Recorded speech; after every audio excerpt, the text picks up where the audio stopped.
But for this evening, we're so excited to welcome two esteemed speakers to the Delaware Pavilion who will be taking us on an exploratory journey through some of the expansive themes, questions and issues that Bassam's work is concerned with. Firstly, I'm delighted to introduce you to Esther Leslie, who is Professor of Political Aesthetics at Birkbeck, University of London. Her interests lie in the poetics of science and implications of politics and technologies, with a particular focus on the work of Walter Benjamin and Theodore Adorno, as well as the poetics of science, European literary and visual modernism and avant-gardes, animation, colour and madness. Current work focuses on turbid media and the aesthetics of turbulence. Her books include various studies and translations of Walter Benjamin, as well as Hollywood Flatlands, Animation, Critical Theory in the Avant-Garde from 2002, Synthetic Worlds, Nature, Art and the Chemical Industry from 2005, Derelicts, Thought Worms from the Wreckage from 2014, Liquid Crystals, The Science and Art of a Fluid Form from 2016, and Deeper in the Pyramid with Melanie Jackson from 2018, and with Jackson as well, The Inextinguishable from 2001. And so Esther this evening will be presenting a new iteration of a talk titled The Glittery Lure of the Digital. And our second speaker, who I'll introduce now, is Joni Zhu. Joni is a curator who works at the intersection of contemporary art, critical theory, cultural analysis and emerging technologies, with questions concerning socio-techno-economic development, machinic conditioning, migration, neo-coloniality, gendering, minoritarian politics, organisational collaboration and the curatorial. Her current work examines global geopolitics in terms of transnational feedback loops and digital economy. Joni holds a lecturing position at the School of Creative Arts at the University of Hertfordshire, with projects including programming and also writing. So before we begin, just a few housekeeping notes. Following Esther's talk, we'll have a short break of around 20 to 25 minutes, during which the bar will be open through there. And then we'll start again with Joni after this. And there'll also be some time for questions after each of the two talks this evening. But I'd just like to say a huge thank you to both speakers, and I'll hand over to Esther. Thank you. I'm really happy to be thinking about Bassam Al Sabah's work again, which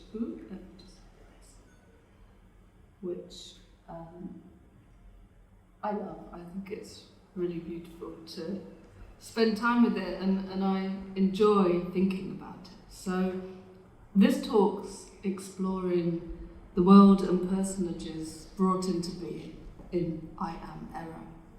And it sees this world and these personages as part of a wider world of digital gaming and other digital features, partaking of these digital worlds, derived from them, but also a reflection on them, also against those worlds, also a distorting reflection of them. And the artwork's title foregrounds the idea of error. I am error. Or the world before us, especially the digital world we confront in various ways and increasingly, is an error. Our world is an error. The watchword from Theodore Adorno flashes up in my mind. There is no right life in the false. Is this the lesson I can learn from I Am Error? What is the right life? What denies it? Or is this a reflection on life, right and wrong, with an emphasis on what it means to reflect?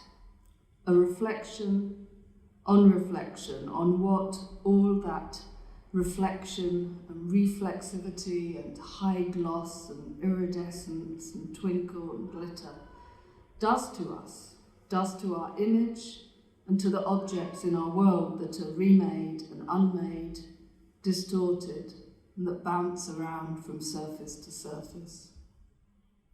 All that shimmies and glistens before our eyes is alluring, seductive. Does it draw us into the false?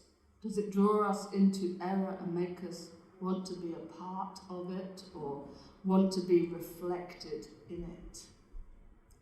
That's one meaning of immersion. Not to be really inside, but to see as if one is inside something else. inside an illusion, but reflected in it. So, I am error. And to err is human, or to be human. To err is to stray away from what's correct. We talk about erring on the side of caution, or if brave, we throw caution to the wind, and we might leave the paths that are laid out for us. We wander, we err, which also means to wander. In I am error, there is someone, somebody, something, walking, wandering, straying from paths, if also permanently caught in the ray-traced paths of light and their reflections, caught in a field, caught in something like a highly reflective teardrop, caught in some kind of glue. It's a world in which this figure is condemned to wander, to move around, to find a truth. Help, I am falling, says the artwork. I need to get back. The figure has strayed from the path. Something needs to be rectified. An error is identified and negated. Are all video games errors or wanderings in the sense that they are quests or questions that need answers? They force some kind of wandering, a searching for something that will produce a conclusion. The wander in I am error takes place amongst a kind of error, a technical error. Often there's a snow of pixels, an error on the surface of the image. This wanderer within a sea of fogging, snowy pixels and swirling grasses and buzz and slime, himself or itself shimmers through life. A long time ago, the German poet, philosopher and natural scientist said, Goethe said, am farbigen Abglanz haben wir das Leben. Life is but light in many-hued reflection. He noted, too, there something of the logic of gaming. This comes from his strangely unproducible play that is itself a kind of quest, Faust, Part 2. It also says, he who strives on and lives to strive can earn redemption still. We strive, and our multicoloured reflections give a semblance of life. This artwork is full of multicoloured reflection. The hero emanates iridescent scintillation. There's a dance of light always around the figures, those that come into this world, and our main hero is always in a kind of movement, a dance of light, never identical to itself and always in movement so that it registers more on the eye. Iridescence might be called a form of animation, natural animation, a silvery, rainbowy ensouling. Iridescence was associated in ancient Greek thinking with camouflage. In modern thought, we think about the camouflaging mode of iridophores, cells that sit just below the final layer of skin in crustaceans and bacteria, and they produce bright rashes of colour from an inside radiating outwards. They do this to attract or to dazzle or to scare or to hide in the deep sea or wherever they are found. In I Am Error, the fringing on the erring figure is a rainbow marking its edges.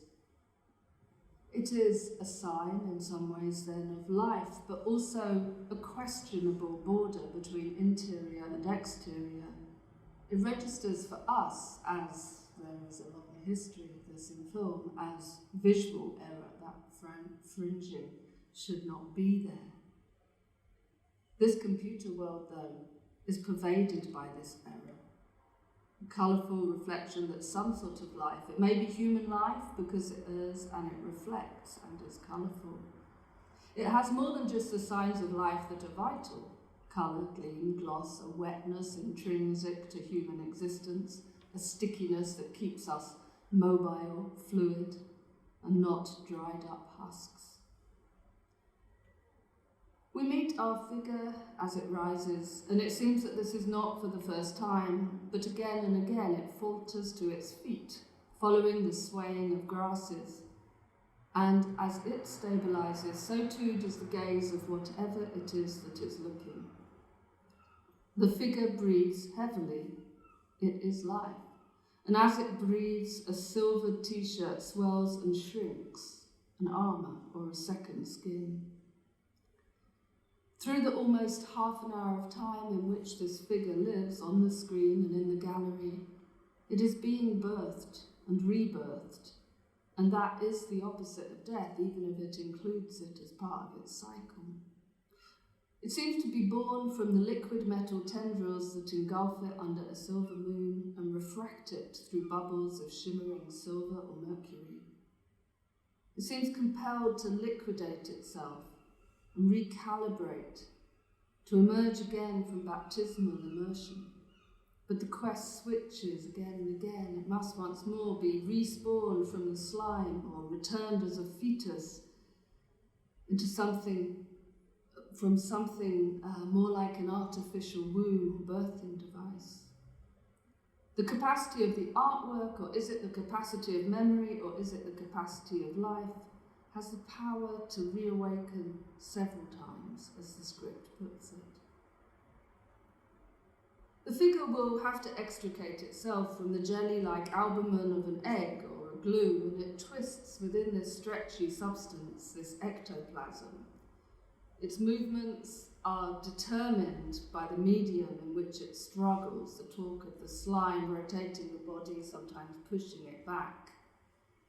This temporary environment reminds, perhaps, of an old one, some protoplasma proteins of albumin and globulins and fibrinogens and other dissolved solutes such as glucose, lipids, electrolytes and melted gases, from which we say life was first born. And sometimes the figure seems, when in the tender hold of a glittering alien who will disperse into a cloud of pixel dust, as if made of a yellowy wax that could be reformed in any way desired and can melt into water. The figure sometimes floats, just like figures often float at some point in anime, themselves about to be born anew or to set out on a quest, but needing first to adjust to the specific physics of the current world into which they're thrown. The figure might be doused in the green-purple plasma of something like a smoky, pearlescent northern light and swirls and coils of gas. The surrounding power, the world that engulfs and immerses the questing hero and us in as much as we enter into it, as far as we can, is electric. It comes to us as light. This means it shines. It is shiny, glittery, and inasmuch as it is this, it lures and is alluring. It catches the eye. But what we may see may be an error, a glitch, a confection of pixels, a fake quest in a fake environment leading nowhere, a made-up body that attracts the shine and reflection and super sheeniness that douses it and makes it endlessly scintillating. It's banal to say it, but this is a computer model, a flatness made animate. This figure is pixels, twinkly colours of square, or squares of colour, flashing on and off, and yet we will still discern it, or the it construct, through those crude articulations, because we are getting to know it and the strange rules of the figure's world. Might we say that we are not looking at an erring human, but that we ourselves are the erring human? The figure is instead a confection of stuff, of liquid crystals and electrical charges and heat and glass. It's as if we're watching simultaneously the completion of something, a technical figure, a digital hero comprised of dry electronic impulses, but also the beginning of something, a being coming to be, enmeshed inextricably through the concentration of the medium in life and the origins of life. There's a theory that billions of years ago, on a border between gas and liquid, life developed in small air bubbles, produced in tiny volcanoes deep in the sea. These settled on porous volcanic rocks and attracted biomolecules from the primordial soup which surrounded them. The bubble brings air and water into proximity and is in itself a tiny world in which something new can germinate. Inside it, biomolecules concentrated, chemical reactions took place, the first crystals came. These were polygons, basic forms. The crystals formed chains, and from these made structures and cells and larger forms, and more detail appeared. Or are we now already describing the emergence, development, and extension of digital worlds, of gaming worlds?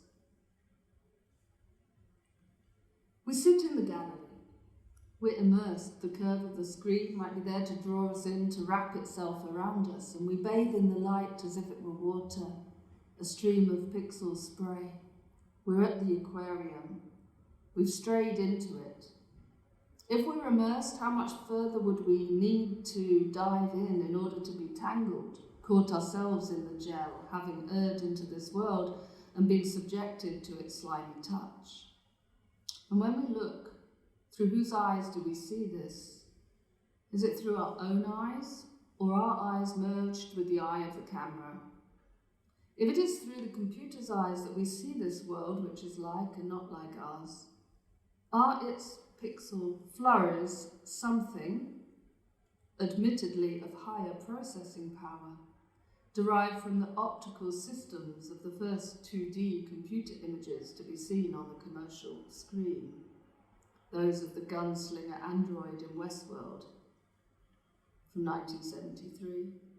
In that film, the first 2D computer images to be seen were images of a fugitive perceived as if through the optical systems of a gunslinger android played by Yul Brynner.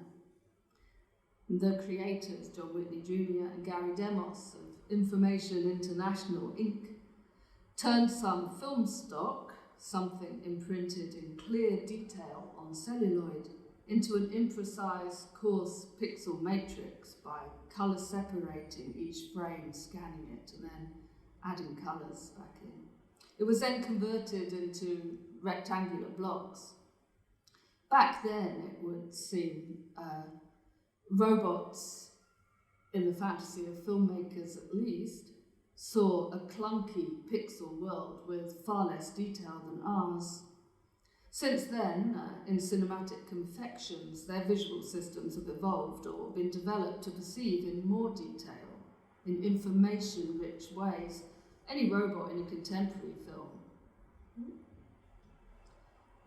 would likely convey to the viewer the perception of a high-resolution reality.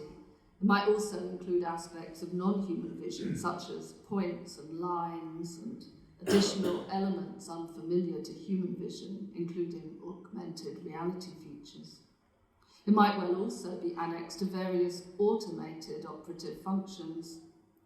Such robots would see at least as well as the functional seeing systems that are more and more embedded in our world, including the now well-established vision system products used in medical device and pharmaceutical manufacturing, the production of cars, packaging, food, drink, and electronics. These new visual systems automatically inspect and error-proof and control quality. They see error. Such systems are ever developing. A more recent example of an automated visual system would be the retrospective facial recognition system adopted for use by the UK Metropolitan Police in October 2021, which scans and annotates historic images from CCTV, from social media, and other sources, seeing, one might say, into the past in order to control the future. What we see in I Am Error has its coarseness, its glitches and blurs, not intentionally input as a fantasized process of inventing what it would be like if an android could see and rendered through the available technologies of the time. This error is rather one given over to the processing power of the render to make. Its abilities, the artist said, are unevenly distributed across the image surface so that some pixels will never evolve beyond a cruder, lumpier existence. What would be seen if we saw as the machine saw, or if we saw as the digital human stumbling in the landscape sees? If we were immersed in this world, more than we might be in the darkness of the gallery, would the slime suspend us like a yolk in an egg, or would we fall through? If worlds can be invented, what bodies must be invented to experience their physics? In our world, we know how to scuttle across a surface. Our own individual capacities might let us know if we think we would survive a jump from a high ledge, or can take the pressure of a rock on our body, or can manage gravity enough to take a small risk. But that's just the world for us. We exist side by side with others for whom physics is the same but works very differently. That's to say, the world is a flexible thing, and it meets our bodily capacities in some ways and meets other bodily capacities in other ways. There are creatures in this world for whom water is sticky, and things which might be impassable for us can be like a lattice to other lives. Capacities, capabilities, what you have in your armory or your backpack. These things, this bubbled nature of a world for us, became clearer to us through gaming. But it also sold us the dream that we might quest, and through that quest upgrade, extend, expand, become ever more capable. There's a fluidity of worlds and a fluidity of us. Sometimes that fluidity, though, is a stickiness. We say we're immersed, but we're drowned, or we are stuck, and can be caught like a fly in a web. And how does that feel to the fly? And what if the world were low resolution and our atmosphere, all the dust that surrounds us and swirls round and through us, became visible as a coarse storm of coloured pixels? Would we adapt to it? We have adapted to the worlds ever made anew in gaming, with the increasing multiplication of polygons to build the worlds in which we wander. Is it possible to be nostalgic for a world of simplified forms? In the artwork and archaeology of video gaming formats is explored. If this is media archaeology, it's also a rifling through personal and collective archaeological memories. A gentle scent permeates the air and a voice calls you forward. The pixels are unravelling into something new. What would it mean if the pixels which are a visual error in the logical worlds of CGI, could be the building blocks for something new or something else, something that exists in memory? The pixels might be a route back to a personal utopia of the early days of gaming, of origins and innocence and self-formation. In I Am Error, landscape de-evolves back to its earlier states, to flat, paper-like polygons which fly through windless air when everything begins to crack up. It's as if it's nothing but a pack of cards, nothing but a bunch of pixels filled out by layer after layer of detail and reflection and effects. We are in Wonderland. See the effects of light and texture on the green dragon's skin, on the luminescent skin of the hero. See these textures most clearly in a strange darkness, as a simulation, a simulated 3D environment? Or are we seeing here the removal of all light in pursuit of a flat blackness and just a screen on which bright pixels are organised as some sort of body and some sort of hand? The title suggests that with its reference to the early NES game Zelda 2, The Adventure of Link, and its character Error, who can reveal to the protagonist or player how to access the island palace, the game's third dungeon, it suggests that I Am Error is something that throws us back into earlier selves, earlier gaming. There's a footnote here that anyone can find on the internet about how I Am Error was thought to have been a mistake of translation, but it was not. The idea of the error multiplied mistake on mistake, and the line became an internet meme, like other apparently failed English lines from games like All Your Pace Are Belong to Us. Language can be perfidious, and if we might biographize at this point, is so for someone, Bassam Al Sabah, who reports themselves to have been stranded between languages when a young migrant to Ireland from Iraq. Such stranding can lead in itself to a wish to escape into constructed and constructible worlds, worlds without or playfully with language. There might be a promise of something else, anywhere but here, another place. The glitter and gleaming finishes, the high reflexivity, the crisp lines are all a promise of something, but was it wanted, and can it ever be enough? If we could feel the leaves brushing across our fingers, if the haptics were realised so precisely that we thought ourselves to be fully immersed as in water, would that seem as if we had really extended our world into the digital, or would it seem as if we had just made our own world fully alien to us?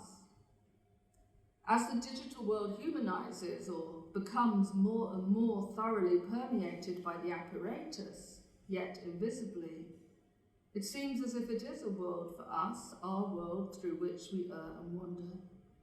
And yet do we grow to be less and less ourselves? Do we become a vessel for another, a player, a gamer, there for the purposes of the game? To be reborn is to restart. We boot up our machines and become their appendage. We might be able to affect what happens in these worlds, what appears and disappears, who lives and who dies. But there are always moments when we're rendered inoperative. In cutscenes, the story progresses and we are immobilized as audience, listening in, a part of and apart from the scene. Here in I Am Error, there are only cutscenes, the cinematic between scenes that move on the quest to the next stage without the messiness of interaction or the possibility of failure or becoming stuck at one level. The cutscene cuts us out, excludes us. We're not gamers. We lose control. We are audience. We are not immersed. We are outside the program looking in. Substance is a tricky thing. We learn to bend it into shapes through efforts of imagination and cunning in order to make it seem to reflect or to reflect more intensively. These ways of making things seem to glimmer have to be crafted and a hard won, but we seek the twinkle. We build instruments to capture more and more of it, not just in art.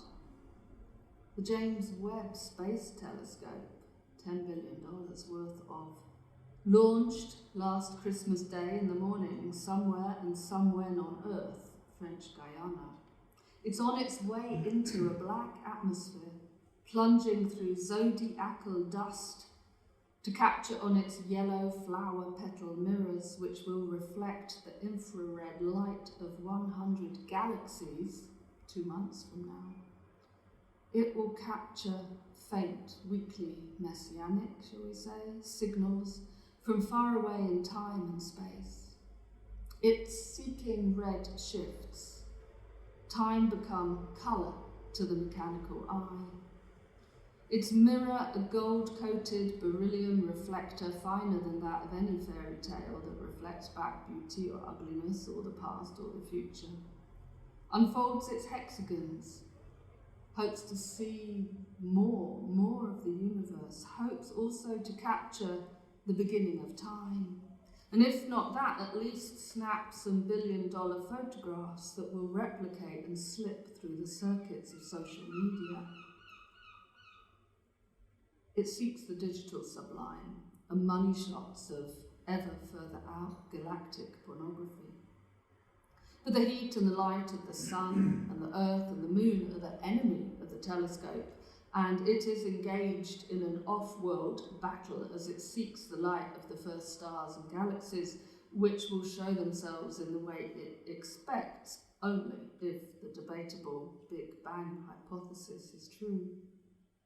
It may find out the origins of life, but might it also capture so many floating words once spoken from the mouths of earthlings in an astronomical repository in the heavens?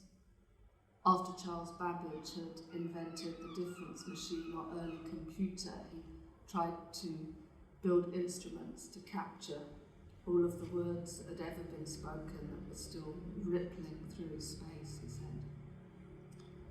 Or will the telescope just find old light, peeks into a past that cannot be changed and cannot, therefore, provide hope?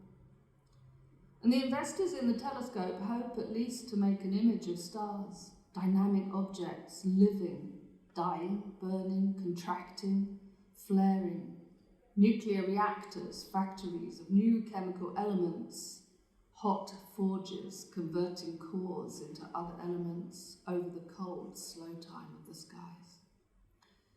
From stars emanate cosmic rays of high-energy particles rocketed from starry explosions hitting the Earth's atmosphere, piercing buildings and rock. We barely can perceive the dramatic and fiery labour of the heavens amidst the background noise of cosmic ray-induced radiation which plagues our detectors. They're assailed as well by the natural radiation of the experimental environment and the beam-induced background from light target impurities. And so scientists extrapolate and build simulations inside mountains. Lost my slides. Or make it all of liquid crystal in computer simulations. So they play games and wars in the stars, and I had a nice little model of the universe as a computer modelling, which is drawing on exactly the same technologies as gaming is drawing on in order to produce these simulated 3D environments of drama and twinkle. We make our instruments to measure ever smaller twinkles of waves agitating. The language is simple enough. Movements, pulsations, ripples, shifts. There's turbulence in the world and outside it.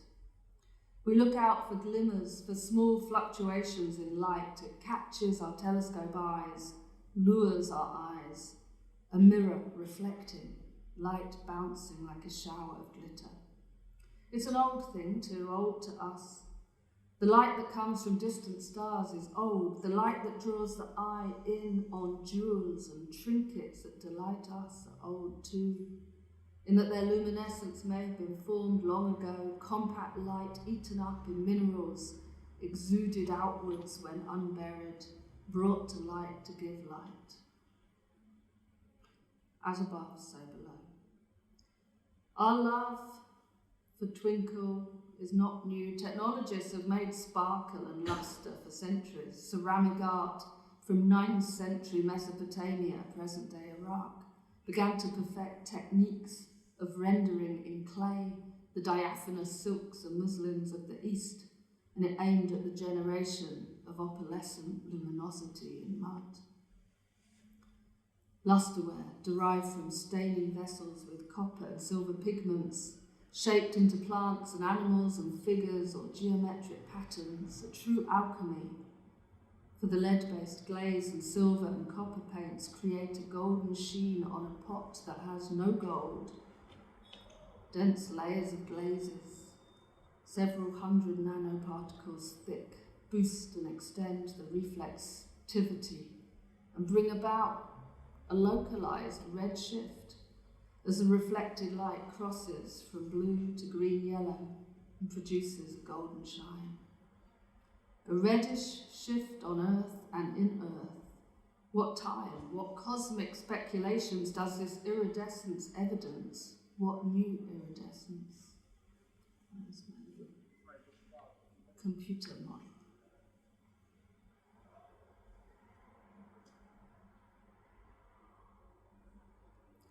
We're getting used to digital evanescence nowadays.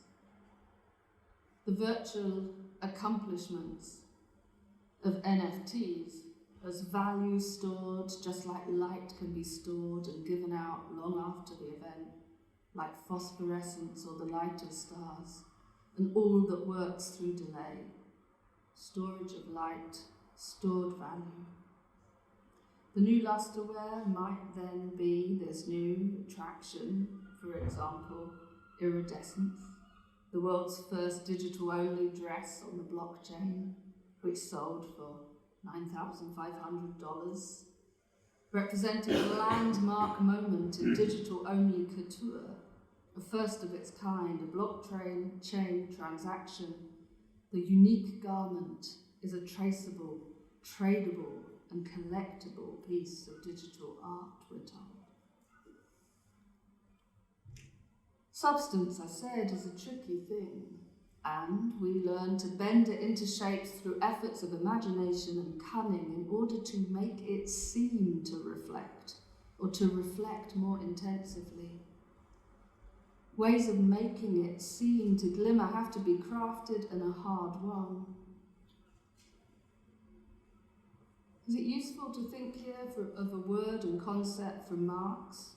Marx, after Hegel, explores in various ways this couplet of appearance and essence, asking what is underneath, what is the core, the kernel, the basis, what is the inner structure of capitalism, and what is its appearance? How does it seem to us?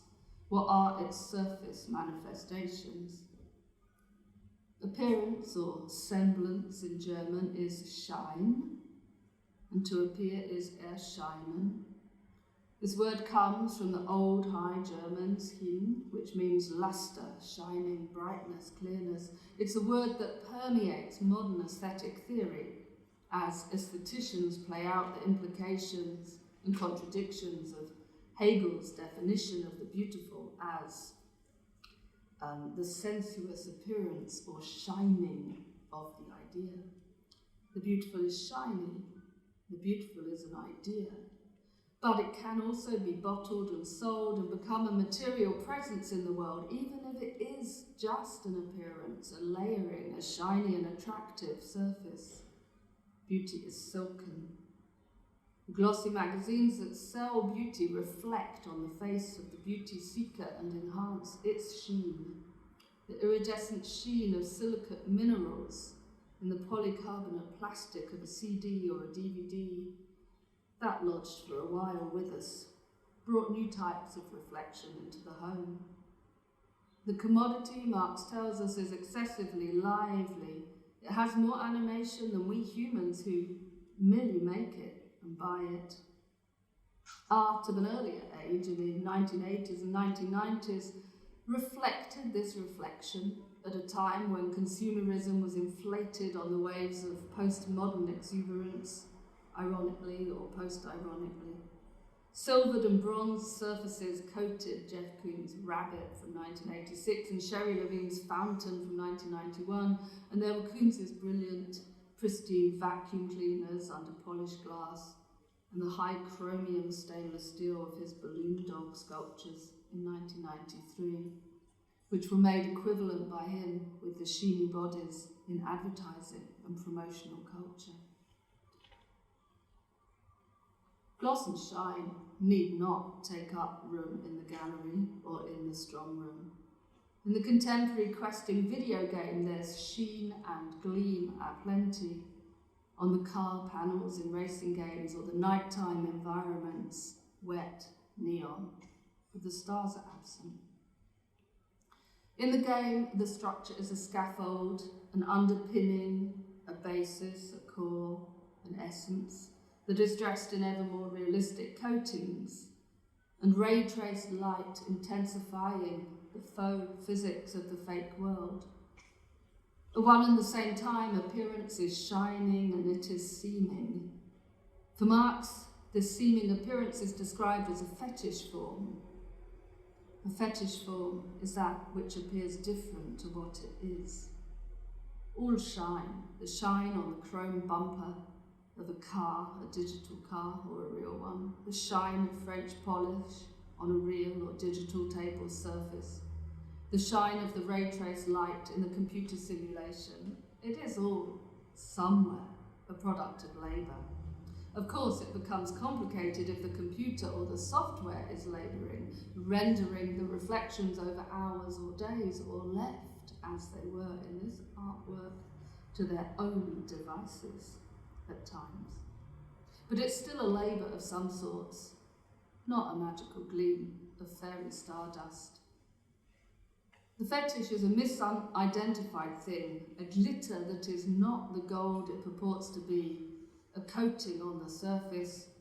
Shine and seeming can be made into an NFT, a magic wand of new value in the form of a liquid crystal pixel shimmer that exists only as long as the current flows.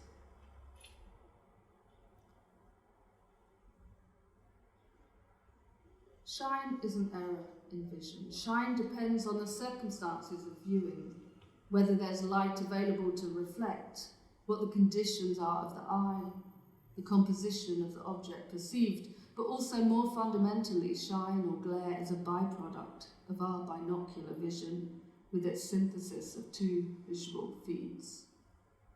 19th century experimenters concluded that shine in vision arose from an error produced by the dispersion of light reflections in stereoscopic viewing. I am error. The world is an error we see as error. That's the way Adorno conceived it when he wrote of how our life is lived in falseness. There is no right life in the false. The error is not in the computerized world any more or less than it is in our worlds of opaque and fetishized appearances. It's all error. And if it is all error, then the shine or appearance as error is an aspect of the truth of that falseness. And it's precisely the artwork that can, through its glint and glimmer, its drawing of the eye to what is a confection, which is able to highlight what it as art might do to us, what a magical vessel of mysterious value, as is art, that strange commodity, can radiate. The splinter in your eye is the best magnifying glass, notes Adorno in Minima Moralia in 1950.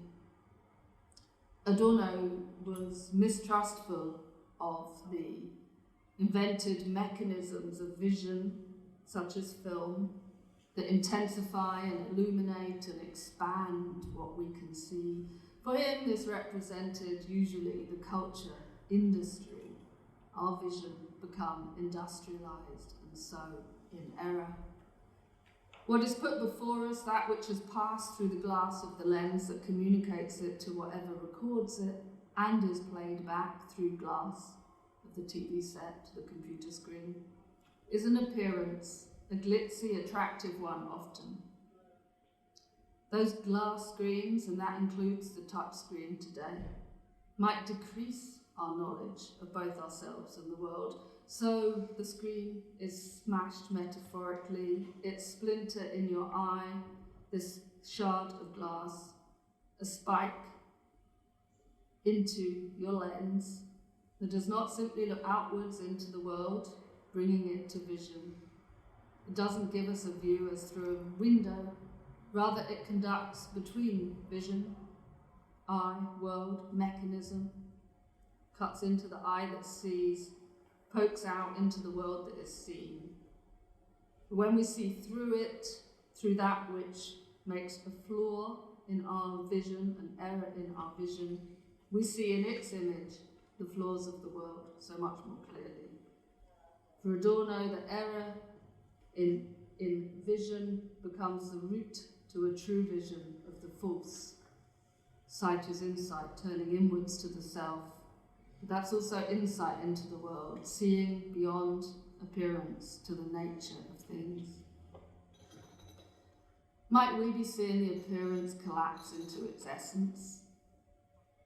In I am error, into its underpinnings, a structure laid bare, polygons, pixels, and the form chosen is a familiar one, the video game, its stages. The shine has the shine taken off it while being all shine. Glitter might be described as a leap of a thing outside itself. Through reflection, it catches our eye, attracts us to it. We carry glitter with us. If we're not wearers of bling, it may be more or less confined to our smartphones, which are a kind of jewel that radiates, a fake one. We hold these about as close to us as a necklace or a bracelet. We channel ourselves through them. Their twinkle is ours. We wait for light to reach us through agitated atmospheres. Nothing that we ever did is lost on those devices, for someone anyway, if not for us. We carry it with us. It takes our temperature constantly. If we lose it, we lose everything. The light is gone from our lives, our stars fizzle out, and we die. Under a red moon, the hero will err on and on. The shirt is shiny grey, reflecting sometimes the burning moon. The figure moves through landscapes, becoming pure evocations of substance, of gas, of glitter.